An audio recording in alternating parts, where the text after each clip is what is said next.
একটা বীজতলা রেডি করেছি বেগুনের জন্য। আমরা বেগুনের বীজগুলো এখানে ফেলবো।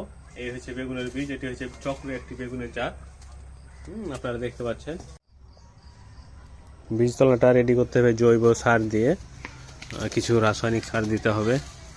আর বীজতলায় বীজগুলো ফেলার আগে 5 মিনিট রোদ্রে একটু দিতে হবে, ছায়াযুক্ত স্থানে রেখে ঠান্ডা করার পর বীজতলায় এভাবে ফেলে দিতে হবে। একটু পাতলা পাতলা করে দিতে হবে যাতে গাছগুলো সুন্দর হয়, মোটা হবে।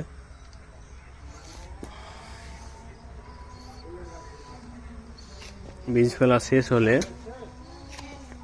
বীজগুলো ফেলার পর মাটিগুলো হালকাভাবে একটু করে নেড়ে দিতে হবে যাতে মাটির নিচে যায়।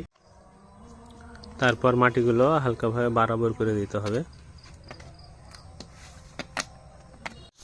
তারপর পাতলা করে খড় দিয়ে দিতে হবে। তারপর পরিমাণ মতো পানি দিতে হবে।